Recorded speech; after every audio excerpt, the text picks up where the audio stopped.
अजितदादा हा माझ्यापेक्षा वयाने मोठा आहे आणि त्याचं मी कौतुक करणे म्हणजे थोडीशी अतिशयोक्ती होईल. पोटे साहेबांनी मागाशी प्रस्तावनेमध्ये सर्वच सांगितलेलं आहे, अजितदादाची संपूर्ण कारकीर्द सांगितलेली आहे, त्यामुळे सांगण्यासारखं काही ठेवलेलंच नाहीये. परंतु त्यातून राहून मला असं वाटतं की या सातगाव ग्रामपंचायतीचं एकंदर आपण राजकारण पाहिलं आजवरचं, तर अजितदादाच्या व्यतिरिक्त म्हणजे अजितदादाला वगळून या ग्रामपंचायतीचं गणित समीकरण होऊ शकत नाही, आजपर्यंत आम्ही पाहिलेलं आहे. मित्रांनो, जिल्हा परिषद पंचायत समितीचं राजकारण करणे सोपं आहे मी म्हणेन, कारण ग्रामपंचायतीचं राजकारण खूप क्लिष्ट असतं, गुंतागुंतीचं असतं आणि अशा या ग्रामपंचायतीमध्ये 20 वर्ष प्रतिनिधित्व करणे काही सोपं काम नाहीये आणि ते काम अजितदादाने करून दाखवलेलं आहे. आणि आज या अभिष्टचिंतन सोहळ्याला म्हणजे वाढदिवस आहे आज, आणि या वाढदिवसानिमित्त आपण इथं अभिष्टचिंतन सोहळ्याला सर्व उपस्थित आहात आणि आजच्याच या दिवशी आमच्या देवेंताई राजकारणात पदार्पण करतायत असं म्हटलं तर वावगं ठरणार नाही. आज अजितदादांना जर संधी भेटली नसेल, जरी महिला आरक्षण असेल, तर मला खात्री आहे की पुढच्या वर्षीचा वाढदिवस या ठिकाणी देवेंताई या सभापती होऊनच या ठिकाणी साजरा होईल. मी या ठिकाणी जाता शुभेच्छा या ठिकाणी देतो. भारतीय जनता पार्टी खालापूरच्या वतीने अजितदादाला या ठिकाणी शुभेच्छा देतो. संधी दादा येत नसते, ती आपल्या कार्यातून निर्माण करावी लागते. नाव दादा नाही झालं तरी चालेल, पण लोकांनी नाव काढलं पाहिजे असं आपण काम करायचं दादा, एवढंच मी या ठिकाणी सांगतो आणि रजा घेतो. पुनश्च भारतीय जनता पार्टी खालापूरच्या वतीने अजितदादाला वाढदिवसाच्या खूप खूप शुभेच्छा. धन्यवाद. करत असताना आपण केलात की इतकी मोठी ही ग्रामपंचायत आणि इथे 4 वेळेला उपसरपंच पदापर्यंतची जबाबदारी त्यांनी अतिशय यशस्वीरित्या पार पाडली आणि ती किती यशस्वी झाली याचं उदाहरण आज त्यांच्या वाढदिवसाच्या निमित्ताने आलेले हे सर्व हितचिंतकांच्या उपस्थितीतून त्या निमित्ताने आपल्याला पाहायला मिळतं.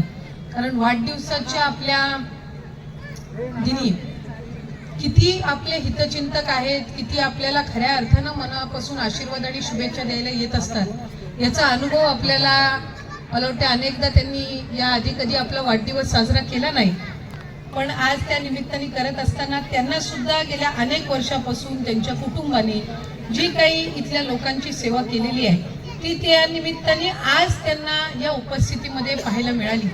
मला एका गोष्टीची खात्री आहे की आज जितका आनंद अजित जे तुम्हाला असेल की सर्व मंडळी तुम्हाला आशीर्वाद आणि शुभेच्छा द्यायला आल्यात, याच्यापेक्षा किंचित जास्त तुमच्या आई आणि तुमच्या कुटुंबाला असणार आहे.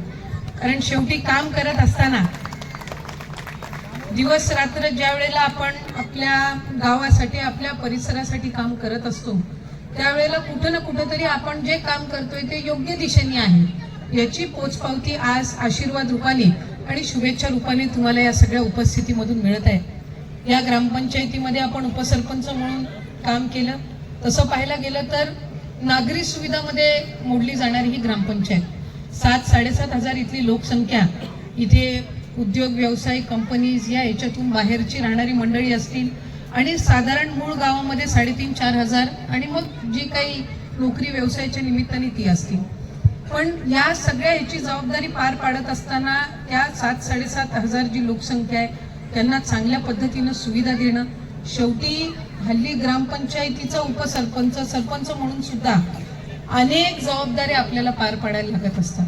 मी नेहमी म्हणत असते की ग्रामपंचायत ही कुठल्याही गावाचा विकासात्मक कणा असते. कारण घरात काही झालं, गावात काही झालं तरी पहिलं सगळे येतात ते तिथल्या स्थानिक लोकप्रतिनिधीकडे. म्हणजे अगदी घरात पाणी नाही आलं तरी पण ती महिला पहिली येणार उपसरपंच किंवा सरपंच.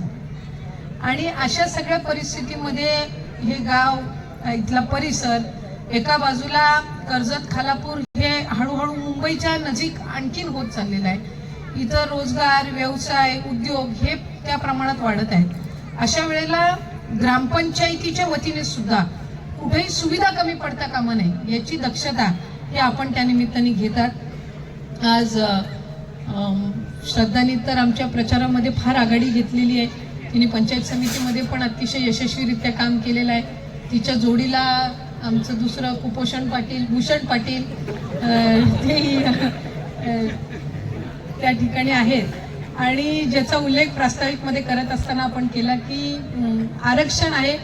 महिलांना शेवटी 50 नाही 51% संधी मिळत असते. कारण कधी 49 व्हायला नको म्हणून 51% आरक्षण होत असतं आणि त्यातून पंचायत समितीला आणखीन एक आपल्या घरातलीच एक होतकरू भगिनी आमच्या देशमुख वहिनींना आपण सगळ्यांचीच मला वाटतं साथ आहे, पाठबळ आहे आणि सगळ्यांच्या आशीर्वादातून त्यांनाही चांगल्या पद्धतीनं काम करण्याची संधी हे इथल्या संबंध परिसरातील लोक तर देतीलच.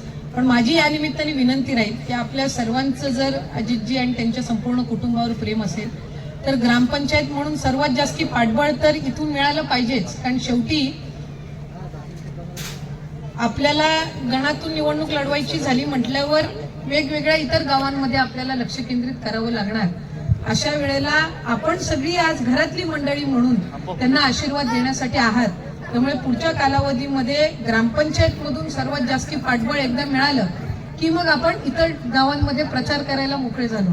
त्यामुळे आता जशी आघाडी आमच्या 2 उमेदवारांनी घेतलेली आहे तशी आघाडी लवकरात लवकर वहिनी आपणही त्या निमित्ताने घ्याल अशीच मी सदिच्छा आपल्याला आजच्या कार्यक्रमाच्या निमित्ताने देते. आणि उपसरपंच म्हणून अजितजी जो आपला कार्यकाळ आहे पुढच्या कालावधीमध्ये अधिक तुमच्या हातून या संबंध परिसरामध्ये चांगल्या पद्धतीचं काम हो. आदरणीय तटकरे साहेब, आज सुधाभाऊ असतील, मी असतील, व्यासपीठावर उपस्थित सर्वच मान्यवर, आज आमचे सुरेशजी सुद्धा या ठिकाणी आहेत, पद्मा वहिनींनी माझ्यासोबत जिल्हा परिषदमध्ये काम केलेलं आहे. आम्ही सर्वच स्थानिक स्वराज्य संस्थेच्या या ह्याच्यातून तयार झालेली सगळी मंडळी आहोत आणि पुढच्या कालावधीमध्ये पक्षाची संपूर्ण ताकद ही आपल्या पाठीशी उभं करून सर्वात उत्कृष्ट हा संबंध परिसर कसा होईल यासाठी आपण एकत्रितपणाने काम करूयात अशी सदिच्छा